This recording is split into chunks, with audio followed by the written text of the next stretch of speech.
प्यारे विद्यार्थियों, आज हम विज्ञान का सातवां अध्याय का अध्ययन करेंगे। पौधे एवं जंतुओं का संरक्षण। बहुत ही इंपॉर्टेंट और बहुत ही इंटरेस्टिंग पार्ट है ये। सभी बच्चे इधर ध्यान दें। हम इस पार्ट के अंदर ये पढ़ने वाले हैं कि पौधे और जंतु निरंतर एक दूसरे के गैसों का आदान प्रदान करते हैं। जैसा कि आप सभी जानते हैं कि पौधे कार्बन डाइऑक्साइड लेकर ऑक्सीजन छोड़ते हैं और सभी जंतु जो हैं ऑक्सीजन लेकर कार्बन डाइऑक्साइड को छोड़ते हैं। निरंतर एक दूसरे के गैसों का आदान प्रदान का संतुलन बहुत ही अति आवश्यक है। यदि हम इनकी संरक्षण नहीं करेंगे तो प्राकृतिक संतुलन जो है बिगड़ जाएगा और उससे बहुत सी विपदाएं आएंगी। इस पार्ट के अंदर हम मेन मुख्य जो पॉइंट्स हैं उनका अध्ययन करेंगे। सभी बच्चे इधर ध्यान दें। सबसे पहला पॉइंट है वनोन्मूलन एवं इसके कारण। वनोन्मूलन, सबसे पहले तो ये पता होना चाहिए कि वनोन्मूलन क्या है। वनोन्मूलन एक बहुत बड़ा खतरा है जिससे हम अपने वनों को काटते हैं। वनों को समाप्त करना हमारी आवश्यकताओं के कारण होता है। हमारी जरूरतों को पूरा करने के लिए हम वनों को काटते हैं। वो जरूरतें, हमारी आवश्यकताएं कौन कौन सी हो सकती हैं? कृषि के लिए हम भूमि प्राप्त करते हैं, घरों एवं कारखानों का निर्माण करते हैं, या फर्नीचर बनाने अथवा लकड़ी का ईंधन के रूप में हम प्रयोग कर सकते हैं। ये हमारी आवश्यकताएं हैं जिसके कारण जो है हम वनों को काटते हैं। तो इस प्रक्रिया को वनोन्मूलन कहते हैं। मगर इसके दुष्प्रभाव हैं। तो वनोन्मूलन नेक्स्ट टॉपिक है, वनोन्मूलन के परिणाम। वनोन्मूलन के से जो है पृथ्वी का जो ताप है और प्रदूषण का जो स्तर है वो वृद्धि होती है। आप सोचेंगे कि ताप कैसे बढ़ेगा? ताप इस प्रकार बढ़ेगा, जब वन कम हो जाएंगे तो कार्बन डाइऑक्साइड वो वातावरण के अंदर जो है उनकी वृद्धि हो जाएगी, क्योंकि पेड़ पौधे कार्बन डाइऑक्साइड की मात्रा को कम लेंगे और कार्बन डाइऑक्साइड जो है वो उस वातावरण के ताप को बढ़ा देती है और प्रदूषण को भी बढ़ा देती है। ठीक है, तो इससे जो है हमारा प्राकृतिक का जो संतुलन है वो प्रभावित होता है। तो अनावश्यक जो है हम पेड़ों को काट रहे हैं अब, और उससे क्या होता है, वर्षा और भूमि की उर्वरता में भी कमी आ रही है। सूखे की संभावनाएं बढ़ती जा रही हैं। प्राकृतिक आपदाओं की संभावनाएं बढ़ती जा रही हैं। ठीक है, तो कार्बन डाइऑक्साइड की अवस्था वही मैंने बताया कि कम जो है हो जाती है। पेड़ पौधे जो है वो कम कार्बन डाइऑक्साइड लेते हैं और हमारे वातावरण में जो वायुमंडल है उसमें कार्बन डाइऑक्साइड की मात्रा बढ़ जाती है, जिससे जो है वो सारा वातावरण, हमारा वायुमंडल है वो गर्म हो जाता है और उष्णक हो जाता है। इसको कहते हैं विश्व उष्णक। ठीक है, और जब वृद्धि हो जाएगी ताप में तो सूखा पड़ने की पूरी संभावनाएं होती है। सूखा पड़ने से हमारी जो मृदा की उपजाऊ शक्ति है वो भी क्षीण होती है, वो भी कम हो जाती है। ठीक है, और जब वर्षा नहीं होगी और ऊपरी परत जो है वो उपजाऊ शक्ति नहीं रहेगी, नीचे से चट्टानें निकल आएंगी, तो उस स्थिति को हम मरुस्थल स्थिति कहते हैं और इसको कहते हैं मरुस्थलीकरण। ये मेन टॉपिक था। ठीक है, एक दूसरे से कोरिलेट है कि एक चीज जो है प्रभावित होती है तो उसके साथ दूसरी चीज और प्रभावित होती है। वनोन्मूलन से मृदा की जल धारण क्षमता भी कम हो जाती है। ऊपरी सतह से जल के नीचे की ओर अंतःस्रवण पर भी विपरीत प्रभाव पड़ता है। परिणाम स्वरूप बाढ़ आती है तो मृदा के अन्य गुण जैसे पोषक तत्व गठन इत्यादि वनोन्मूलन के कारण प्रभावित होते हैं। ठीक है, ये था वनोन्मूलन और वनोन्मूलन के परिणाम। मोस्ट इंपोर्टेंट टॉपिक था पहला। नेक्स्ट टॉपिक है वन एवं वन्य प्राणियों की संरक्षण। वन, जहां पर एक सीमित क्षेत्र पर पेड़ों की संख्या अत्यधिक होती है उसको वन कहते हैं, और उन वनों के अंदर जो प्राणी रहते हैं, जो जीव जंतु रहते हैं, जो प्राणी रहते हैं, उनको वन्य प्राणी कहते हैं और उनकी सुरक्षा, उनका संरक्षण करना अति आवश्यक है। ठीक है, नेक्स्ट टॉपिक है ये। इस टॉपिक के अंदर हम ये पढ़ेंगे कि एक जैव मंडलीय जो क्षेत्र है वो पंचमणि एक ऐसा क्षेत्र है जिसको हम जैव मंडलीय क्षेत्र कहते हैं, जहां पर पेड़ पौधे जंतुओं की बहुत सी सामूहिक जो है वो एक ही क्षेत्र पर, सीमित क्षेत्र पर रहते हैं। ठीक है, और उसको हम वनस्पति जात, ये नेक्स्ट टॉपिक, वनस्पति जात और प्राणी जात, इनके आवासों के संरक्षण हेतु सुरक्षित क्षेत्र चिन्हित किए गए हैं। अभ्यारण्य, राष्ट्रीय उद्यान मतलब जो सरकार की तरफ से एक सुरक्षित जो है उद्यान होता है उसको राष्ट्रीय उद्यान कहते हैं, और जैव मंडल आरक्षित क्षेत्र कहते हैं, जहाँ पे वृक्षारोपण अलग अलग प्रकार के वृक्ष लगाए जाते हैं, पेड़ पौधे लगाए जाते हैं, कृषि, चारागाह, वृक्षों की कटाई, शिकार, ये खाल प्राप्त करने हेतु शिकार, ये सब जो है वंचित है वहां पर। ठीक है, हम वहां पर जो है वृक्षों की कटाई नहीं कर सकते, शिकार नहीं कर सकते, ये सरकार की तरफ से बाधित है। तो ये सभी हम इस पाठ के अंदर अध्ययन करने वाले हैं। सभी बच्चे इधर ध्यान दें। नेक्स्ट टॉपिक है जैव मंडल आरक्षण। जैव मंडल आरक्षण के अंदर आप आरक्षित, मतलब ये जो जितने भी क्षेत्र हैं ये आरक्षित क्षेत्र है। जैसा कि आप जानते हैं कि जैव विविधता का अर्थ है किसी क्षेत्र विशेष में पाए जाने वाले सभी पौधे, जंतुओं और सूक्ष्म जीवों की विभिन्न प्रजातियां। किसी क्षेत्र का जैव मंडल आरक्षित क्षेत्र उस क्षेत्र की जैव विविधता एवं संस्कृति को बनाए रखने में सहायक होता है। जैव मंडल आरक्षित क्षेत्र के अन्य जो है आप इस प्रकार के पंचमणि जैव मंडल है, सतपुड़ा नामक एक राष्ट्रीय उद्यान है, बोरी और पंचमणि जो है नामक 2 वन्य जंतु अभ्यारण्य आते हैं। ठीक है, आपके जिले के अंदर, प्रदेश के अंदर, देश के अंदर राष्ट्रीय उद्यान कौन से हैं? हर जो है जिला के अंदर जो है एक उद्यान होता है जिसको राष्ट्रीय उद्यान कहते हैं, वन्य जंतु अभ्यारण्य और जैव मंडल आरक्षित क्षेत्र। जैसे चिड़ियाघर है आपका जहाँ पे वन्य जंतु रहते हैं। ठीक है, इस प्रकार के सभी जो है उद्यान सभी क्षेत्र पर पाए जाते हैं। उनके आप जो है एक सारणी बना सकते हैं अपने क्षेत्र की।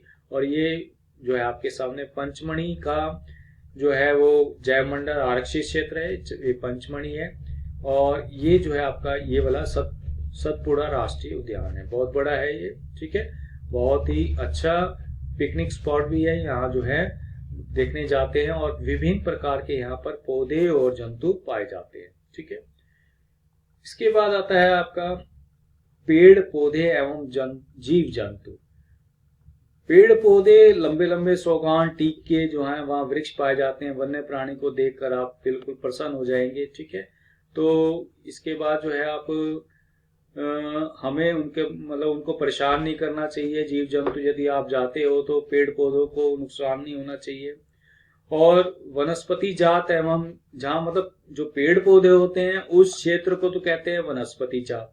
ये जो मेन मुख्य पॉइंट्स है ना, इनको कॉपी में नोट करिए कि वनस्पति जात किसे कहते हैं। तो इसको हम लिखेंगे पेड़ पौधे उस क्षेत्र के वनस्पति जात कहलाते हैं और जीव जंतु जो है प्राणी जात कहलाते हैं। ठीक है, वहां पर आपके ये जो है साल है, सोगान, आम, जामुन, सिल्वर फर्न, अर्जुन, ये सभी वनस्पति जात है। और चिंकारा, नीलगाय, ठीक है, हिरण, चीतल, तेंदुआ, जंगली कुत्ता, भेड़िया, ये सब जो है आपके प्राणी जात है। ये आपके यहाँ पर चित्र भी दे रखे हैं। ठीक है, ये प्यारे बच्चों ये ध्यान से देखिए, ये आपका ठीक है जंगली कुत्ता है, ये जंगली कुत्ता, और ये जो है आपका चीतल है, और ये भेड़िया है, और ये आपका तेंदुआ है, और ये फर्न है, पौधा है एक इस प्रकार का, और ये जामुन है। ठीक है, इसके बाद आपका नेक्स्ट टॉपिक है विशेष क्षेत्रीय प्रजाति। देखिए, इस टॉपिक को समझने के लिए आप इसको ध्यान से अध्ययन करिए। विशेष मतलब एक अलग प्रकार का, क्षेत्रीय प्रजाति, हर क्षेत्र के अंदर अलग अलग प्रकार के पौधे और जीव जंतु पाए जाते हैं। ये एक विशेष क्षेत्र है।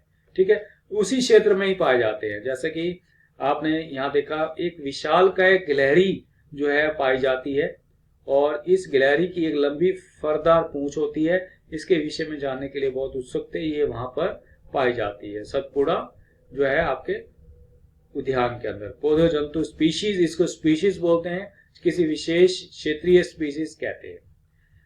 प्राकृतिक रूप से मतलब ये पंचमणि जो जैव मंडल आरक्षित क्षेत्र है, यहाँ पर साल और जंगली आम पाया जाता है। ये कहीं और नहीं पाया जाता, वो विशेष क्षेत्र है, वहां पर आपका साल की और जंगली आम पाया जाता है। ठीक है, ये आपका जंगली आम का पेड़ है, और ये आपकी विशाल गिलहरी है। ये देखिए कितनी बड़ी पूंछ है इसकी। ठीक है, तो ये मैं आपको समझाना चाह रहा हूँ कि मतलब एक क्षेत्र है, विशेष क्षेत्र है, वहां पर जो पौधे पाए जाते हैं वो एक विशेष प्रकार के होते हैं, उसको विशेष स्पीशीज बोलते हैं। और इसी प्रकार से विशेष जो है वो जीव जंतु भी पाए जाते हैं। ये इसके उदाहरण थे। अब आता है वन्य प्राणी अभ्यारण्य। वन्य प्राणी अभ्यारण्य क्या होता है? जहां आरक्षित वनों की तरह कुछ ऐसे क्षेत्र हैं जहां वन्य प्राणी सुरक्षित एवं सुरक्षित रहते हैं। वहां पर कोई भी जीव जंतु को हानि नहीं पहुंचा सकता, प्रतिबंधित होता है विभाग सरकार की तरफ से। और राष्ट्रीय उद्यान के अंदर इसको कहते हैं वन्य प्राणी अभ्यारण्य। ठीक है, तो निषिद्ध होता है, मतलब वहां पे आप किसी भी प्राणी और जीव जंतुओं को मारना वर्जित है, शिकार नहीं कर सकते, उनको पकड़ नहीं सकते। ठीक है, ये था आपका। और इस प्रकार से बच्चों का चिड़ियाघर भी है जहां भ्रमण कर सकते हो, आप किसी को भी नुकसान नहीं पहुंचा सकते।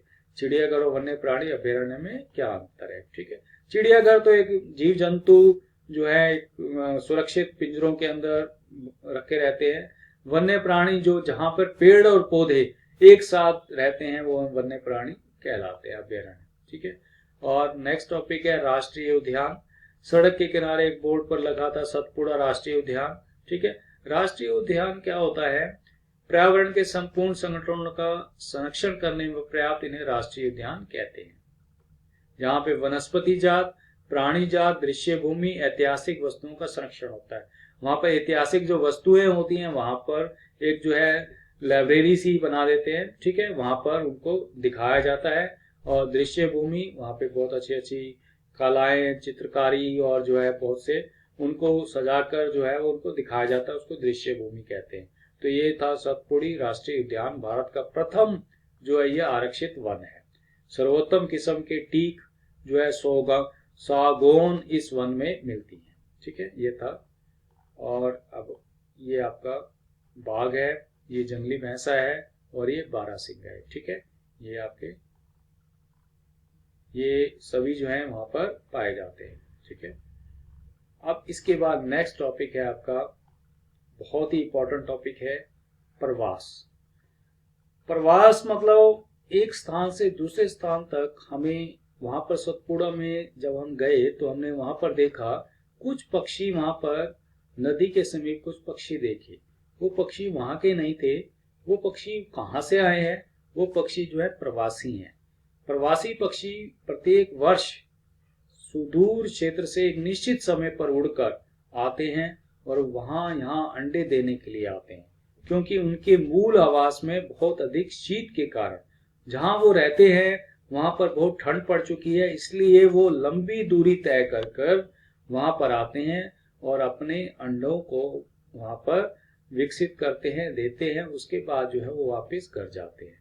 तो इन पक्षियों को जो आते हैं इतनी लंबी दूरी तय करके, उसको कहते हैं प्रवासी पक्षी। क्लियर हो गया ये टॉपिक? अब जो है आपका नेक्स्ट है, इसके बाद आता है बहुत ही इंपॉर्टेंट टॉपिक है रेड डाटा पुस्तक। रेड डाटा पुस्तक को पढ़ने से पहले आपको ये पता होना चाहिए कि संकटापन जंतु कौन से होते हैं। देखिए, कुछ ऐसे पेड़ पौधे और जीव जंतु हैं जो पहले तो मिलते थे, मगर समय बीतते बीतते वो उनकी प्रजाति जो है वो नष्ट हो गई है, वो विलुप्त हो गए हैं। तो जो विलुप्त होते जा रहे हैं, चाहे वो पेड़ पौधे हैं, चाहे वो जंतु हैं, उनको बोलते हैं संकटापन जंतु। ठीक है, क्लियर हो गया? जैसे कि आपने डायनासोर का नाम सुना होगा। डायनासोर एक जो है आपका विलुप्त हो चुका है, पहले कभी अस्तित्व में था, तो वो क्या हो गया? आपका संकटापन जंतु हो गया। ठीक है, इसी प्रकार से आप ये रेड डाटा पुस्तक क्या है? रेड डाटा पुस्तक एक ऐसी पुस्तक है जिसके अंदर जो विलुप्त हो चुके हैं, चाहे वो पौधे हैं चाहे वो जीव जंतु हैं, उनका नाम उस पुस्तक के अंदर जो है अर्जित है, मतलब उसमें लिखा गया है। उस पुस्तक को रेड डाटा पुस्तक कहते हैं। ठीक है, क्लियर हो गया? ये रेड डाटा पुस्तक जो है वो आपको ये बताती है कि जो प्रजातियां विलुप्त हो गई हैं उनके अंदर वो दर्ज है। इसके बाद आता है कि आपको पता होगा कि कागज जो है हमारा वो पेड़ पौधों से बनता है, और यदि हम कागज को व्यर्थ करेंगे तो हमें पेड़ पौधे अधिक से अधिक काटने पड़ेंगे। इसलिए मेरा सभी बच्चों से आग्रह है कि कागज को व्यर्थ ना करें। प्रत्येक कागज बहुमूल्य है। यूं सोच के चलो कि यदि हम कागज को व्यर्थ करेंगे तो वो हमें पेड़ को काटने जैसा काम कर रहे हैं। जैसा कि 1 टन कागज प्राप्त करने के लिए हम जो है 17 वृक्षों को काटा जाता है। ठीक है, इतना मतलब, और हम कागज की बचत करनी चाहिए। ठीक है, हम कागज को जो है 5 से 7 बार तक पुण्य चक्रण किया जा सकता है।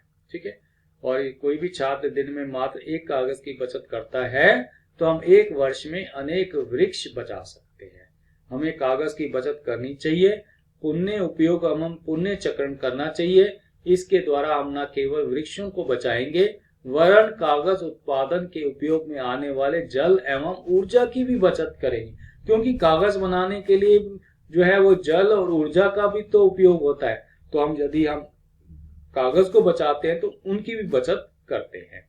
इसी के साथ साथ कागज उत्पादन में होने वाले हानिकारक रसायनों में भी कमी आएगी। ठीक है, ये था। और लास्ट टॉपिक है आपका पुण्य वन रोपण। पुण्य वन रोपण मतलब दोबारा से पेड़ों को लगाना। जो वनोन्मूलन हुआ था उसका विपरीत है। ठीक है, वृक्षों की कमी पूरी करने के उद्देश्य से नए वृक्षों का रोपण करना चाहिए। रोपण वाले वृक्ष सामान्य उसी स्पीशीज के होते हैं जो उस वन में पाए जाते हैं। हमें कम से कम उतने वृक्ष तो लगाने चाहिए जितने हम काटते हैं। प्राकृतिक रूप से भी वन का पुनरोपण हो सकता है। यदि उन्मूलन क्षेत्र को अबाधित छोड़ दिया जाए तो उसमें यदि हम वन के अंदर वन नहीं काटें तो अपने आप ही उसके अंदर पौधे उग जाते हैं। इसी क्रिया को जो है पुनरोपण कहते हैं, अपने आप प्रकृति के अंदर। तो हमने जो है उसको बाधित करना है, किसी को पेड़ पौधे को नुकसान नहीं पहुंचाने देना है, उनका पुनः स्थापित हो जाता है। प्राकृतिक पुनरोपण में मानव गतिविधियों का कोई स्थान नहीं है। हम अपने वनों को अब तक बहुत अधिक नष्ट कर चुके हैं। यदि हमें अगली पीढ़ी के लिए हरी संपदा बनाए रखनी है तो अधिक वृक्षारोपण ही एकमात्र विकल्प है। ठीक है, तो ये था बहुत ही इंपॉर्टेंट पार्ट। सभी बच्चे ने बड़े ध्यान से सुना होगा। और लास्ट के अंदर हम इस पार्ट का सारांश पढ़ते हैं। सारांश के अंदर आपने क्या सीखा? पहला, वन्य प्राणी अभयारण्य, राष्ट्रीय उद्यान, जैव मंडल, आरक्षित क्षेत्र ऐसे नाम हैं जो वन एवं वन्य प्राणियों का संरक्षण एवं परिरक्षण हेतु बने हैं। जैव विविधता का अर्थ है किसी विशेष क्षेत्र में पाए जाने वाले सजीवों की विभिन्न किस्में।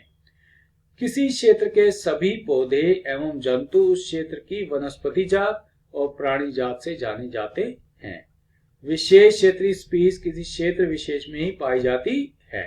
जैसे बड़ी आपकी गिलहरी है, ठीक है, जंगली आम है, वो वहीं पर ही पाया जाता है। संकटापन स्पीशीज वे स्पीशीज हैं जो विलुप्त होने के कगार पर है।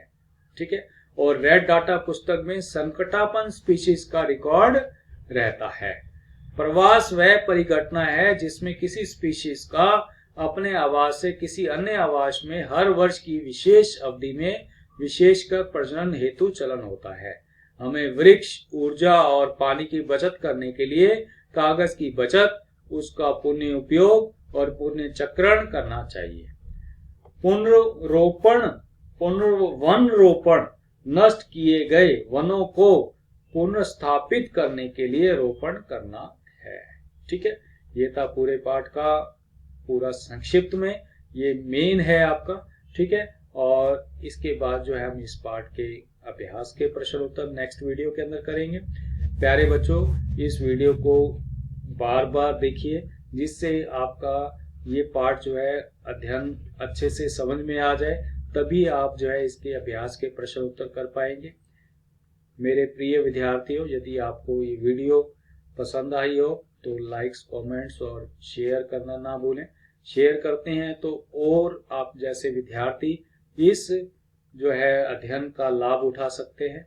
और सब्सक्राइब करते हो तो जो भी वीडियो बनेगी सबसे पहले आपके पास पहुंचेगी, जिससे आप इसका लाभ उठा सकते हैं। प्यारे बच्चों, ये था आपका 7वां पाठ, पौधों और जंतुओं का संरक्षण।